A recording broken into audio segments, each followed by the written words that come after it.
Adam, that's your bad question of the day. It's more of a comment, wasn't Andrew, it? start it up. Coach, last time we talked to you, all the questions after the Wake game were about the meeting and just stuff going on around the team and that kind of thing. How have you seen the guys react in the last couple of days? I know you had practice. You didn't have practice Wednesday. You had it yesterday. What have you seen from the guys in responding to the conversations and everything else? Their response has been the same over the last, since I've been head coach. One of the things that I always tell them is that in life, you are going to get knocked down, and that includes basketball. And so when, not if, when you get knocked down, you have a choice of either whining, complaining, and pointing fingers and making excuses, or you can get back up and competitively fight. And this group, over the 2 years that I've been head coach, has consistently done that. And so, the last couple days, specifically yesterday at practice, because we did have Wednesday off, not only in terms of execution, in terms of basketball, that the practice was good. I felt like the energy, the effort, the enthusiasm, the togetherness, the closeness was really good as well. As a follow-up to that, you talk a lot about blocking out the noise, whether it's positive or negative. How much have you had to talk to them about that the last few days since the noise has kind of been on fire a little bit? I talk to them about that every day. My communication with them in terms of focusing on what is real and what is right is our preparation, is our practice, and our play. And anything outside of those three things is of no benefit to us. So those are conversations in the 2 years that I've been head coach I have had with the players pretty much every day. And so that message has always been consistent. Armando pointed to Thursday's practice as like, let's all get together if you're in or out type deal. Did you see a different type of fire out of the players at all? Anything a little bit different in terms of how locked in they were compared to anything else, given what Armando kind of said to the team seemed like? Yeah, I didn't really compare the practice to anything else other than I thought it was a really good practice. Our practices leading up to Wake Forest were really good. Yeah. I was really pleased with them. And so, can we have another good practice today, and can those multiple practices translate tomorrow against Clemson at 2 p.m. And so that's my hope, that's my expectation, and but the practices were really good. Is there anything different you've been stressing? You stressed on Thursday compared to the other practices? No, my message has been clear, definitive, and consistent all year. It's been clear and consistent in terms of having a hunger and thirst.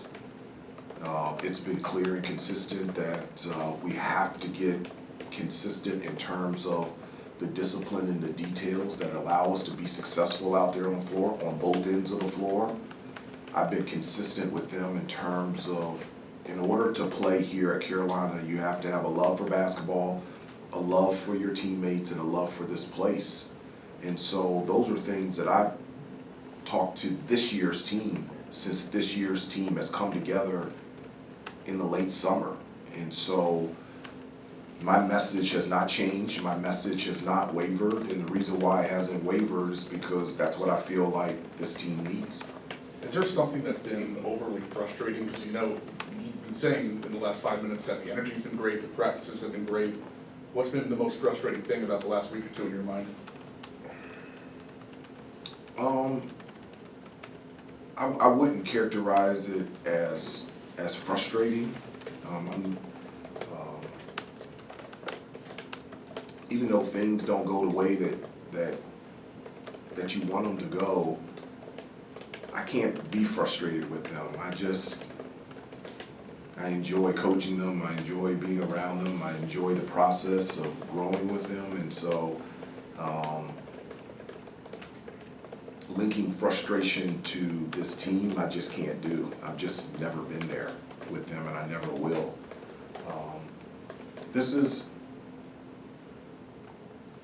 one of the things that I always tell the team is find joy in how hard it is to be successful individually and as a team. When I played here at Carolina, it was unbelievable. It was hard. When I played in the NBA, it was unbelievable. It is hard. And last year was hard and it was unbelievable. And this year is unbelievable and it's hard. This is hard work. And what I preach to them every day is if find joy in how hard it is to be good, to be consistent, to be successful. And I think that translates to life, and I love teaching life through basketball, and I'm never frustrated with them. I'm just happy that we're working through this together, and I wouldn't pick another group of kids to be able to go through this. I rock with these guys. I love these guys to death. Hubert, at the beginning of the season, you mentioned sort of a written contract or a typed out contract that the players had given you and that you had like framed in your office. Have you gone back and referenced that to them in these All past the couple time. days? All the time. All the time, and talk to them about their words and the identity that they wanted this team to look like, because this is their team. And so I remind them all the time the paper that they signed and the words they put down on paper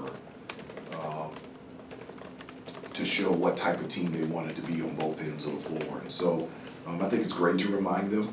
I think it's great to show them, and not only to remind them and to show them, but to show them the benefits of being able to do those things on those paper on a consistent basis. And so it's been great, but I mention it to them all the time. Hubert, for you personally, can you remember when the last time maybe was that you had that level of sort of soul searching after a game, like in the post-game locker room, just for you personally, like that? I don't know if soul searching is the right word. What do you mean? It just seemed like there was some soul searching the other night, at Wake, I'm saying. When you guys talked it all out after the game was over. Yeah, I don't see it any different than really any other time. I mean, I know we spent more time in the locker room than we normally would have or normally have, but there have been a number of examples where, whether it's after practice, before practice, after a game, before a game, on and off day, that we've had really great discussions on our team. Okay. And how can we maximize the most out of this year's team? And so I know it was after a game, but that's something that I feel like we've done all year long. With the mention of there being a disconnect between practice and games and not knowing why, what is your guys' process for figuring out the reasons behind that disconnect? Well, I wouldn't characterize it as disconnect. I wouldn't say that. Just because we lost the last 3 games, I wouldn't characterize it also again as a disconnect. We lost a 1-point game to Pitt. It was tied with 1:40 to go at Duke. We didn't play a very good first half at Wake, and so there are times that you don't play as well as you want to, and so the only thing that I know what to do is to get back to work and continue to competitively fight and to figure it out. And that's one of the things that I'm so proud of this group, is that they not only, like, this is the number one thing, they are actively interested in trying to figure it out. And I love that about them, and that's why I say that I can roll with them.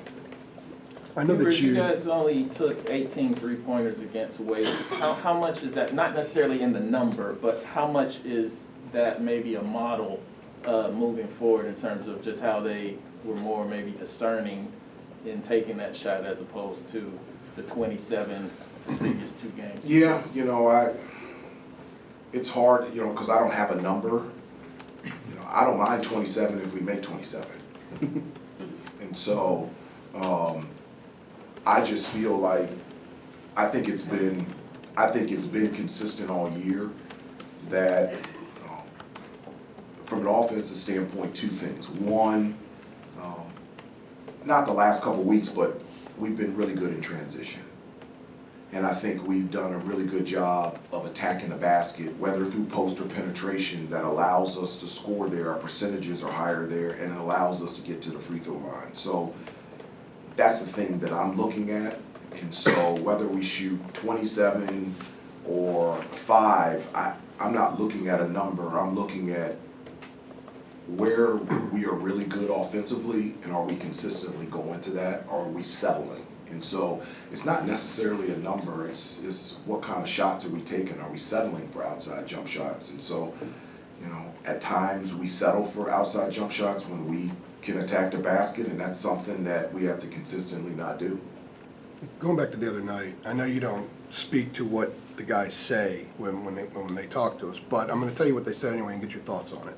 A few of them said that they think that there are some chemistry issues, and I took it as specifically basketball, maybe an in-sync type of thing. Have you noticed maybe less in-sync play the last few games than previously? Yeah, I'll answer that two ways. One, I have not noticed that at all. I have not noticed that. And two, another thing that, and I've talked to you guys before, that not just here, but just in general, one of the things that I really like to stay away from is I like to comment on stuff that I'm involved in, and I like to comment on stuff that I personally have heard. I think it's negligent on my part to comment and to react to something that somebody said that I don't know if they said it. I wasn't there. And so I'd be more than happy to answer any question directed towards me that I'm involved in, but I can't answer Well, a question. that's kind of what I did by asking if you've seen I haven't, anything. and I asked him, and I have not. Sounds good. I have not. I you know, just as much as I want to win, they want to win too. And so I'm sure, you know, they're not happy either. They want to win. And I think that's great. If they were satisfied and content, then we would have a problem. But they want to win. They want to be good. They want to be the best that they can be. And I love that trait from them. This is Clemson's first visit here since January of 2020. Have you and Armando and Leaky gone back and sort of talked about that game, looked back at that game at all? You know, I would say, I think that's a great question. But we have not talked about that.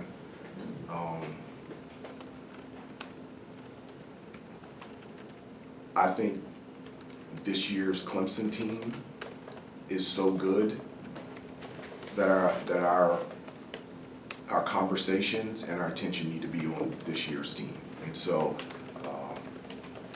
even though I do remember that, that's something that we haven't talked about, and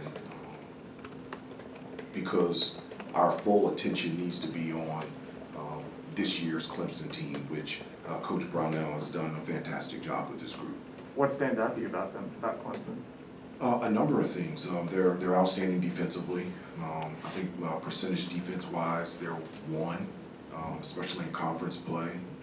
Their set defense is elite. They get to the free throw line. I think they're second in the country in terms of free throw shooting percentage. They have the ability to shoot from three. They can score consistently down low in the paint. I think Tyson Hunter is having a first team all ACC season. He's been fantastic, and they're a really good team, as every team in the ACC is. And so we're excited about the challenge against playing them, and we're excited about playing tomorrow at 2 p.m. Is he maybe Hunter Tyson? Hunter Tyson, sorry. It's okay. They got a Chase Hunter, they got Yeah. a lot of the same names. Yeah. Is he maybe the most improved player in the league, Hunter Tyson? I don't know, but he's fantastic. He's been great, and I think the beginning of his career he played mostly the power forward position, and now he's playing small forward. He can really shoot the ball, he can handle it, he can defend, he can rebound, he can post up.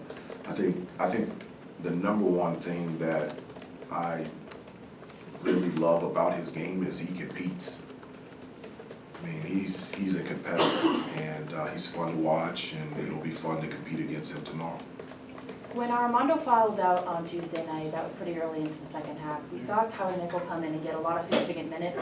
What has his progression and growth been like? Because we haven't seen a ton of him on the court this season. Well, I mean, his progression and growth has been, really good. He stopped by my office today and we spoke for about 30, 35 minutes. He's such a great kid, and he's extremely competitive. Nobody can outwork him. He wants to be here. He loves it here. He wants to be a part of this program, and he wants to be really good. He's just a joy to coach, and he's getting better and better. Every practice, he understands the things that he needs to improve on, and he continually and consistently works on those things every day, and I really love when he's out there on the floor. Building on that, with your bench, is there anything in particular that you want from those guys, or guys in particular that can, I guess, enhance what you're doing on the court? Like, is there anything that, it just seems like you're playing 4 or 5 guys there, but I don't know if one guy's, I don't know, I'm trying to phrase this wrong, but is there anything you want more from the bench that you can put to works? I wouldn't characterize it what I want more from the bench. I think any coach doesn't, I guess from the bench, doesn't want to drop off from the starters and wants consistency. And so I don't think that'll ever change with me. And I feel like every game, whether it might be somebody different, I feel like every game, multiple people from the bench step up. And it might not be the same person every game, but I feel like consistently every game, we get good minutes from somebody or multiple people coming off the bench, and I think that's a great thing. Time for 2 more. Hubert, a few times you've used what I call the big lineup, where it's maybe Caleb and Tyler and Leaky and either Pete or Puff and Armando. It's basically like size-wise maybe more like an NBA kind of lineup, 6'4", 6'6", 6'7". What do you like about that lineup when you throw those guys out there? Which lineup is, what five? It's like when you have Caleb, Tyler, Puff, or Leaky, one of those, Pete and Armando. It's like all. I can understand that. Yeah, I think when you play a bigger lineup, I look at it from a defensive perspective that allows us to be able to switch any one of their actions. So whether they're doing a DHO or a ball screen, because we have bigger defenders, hey, if you switch off on a big guy, then we have the size to be able to guard the post, but also those guys also have the ability to guard guards out on the perimeter. And so having that big lineup, there's a number of things, but also initially look at it from a defensive standpoint that allows us defensively to be able to do some things that we probably couldn't do if we had smaller guards or a smaller lineup out there on the floor. Time for 1 more. Hubert, what has been your, I guess, concerns with your ball screen defense? It seemed like Appleby was able to get into the lane, a lot the other night at Wake, and when you all played Duke, Jeremy Roach told some of the reporters after the game that he felt like your communication wasn't great. That he thought if they that's what he said to some of the people in the locker room, that if they put you in enough ball screens that you wouldn't communicate enough, and they would basically confuse you. I'm paraphrasing what he said. No, I can't remember, but against Pitt and against Duke, our defense was pretty good. I mean, we held 63 points you held them to. Yeah, and so I thought that was, I think in the Pitt and in the Duke game, we played pretty well. Okay. defensively. Now, did we make mistakes? Yeah. But I thought we were really good defensively.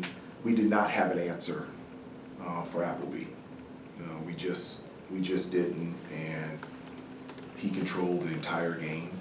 And he's a great player, and for him, currently right now he leads the ACC in points and assists, and we just didn't have an answer for him. But I don't look at it as we've had a problem at guarding ball screens. Okay. I didn't know if the talking there, like on the court during the game as it's happening, was something that you all had identified as like, we need to improve it. I think our communication on the floor has been really good, and I think other than the players, the one person that could identify whether our communication needs to be better or if it's good would be me. Right. Not an opposing player. Thank you, everybody. Thank you, Coach. Appreciate it.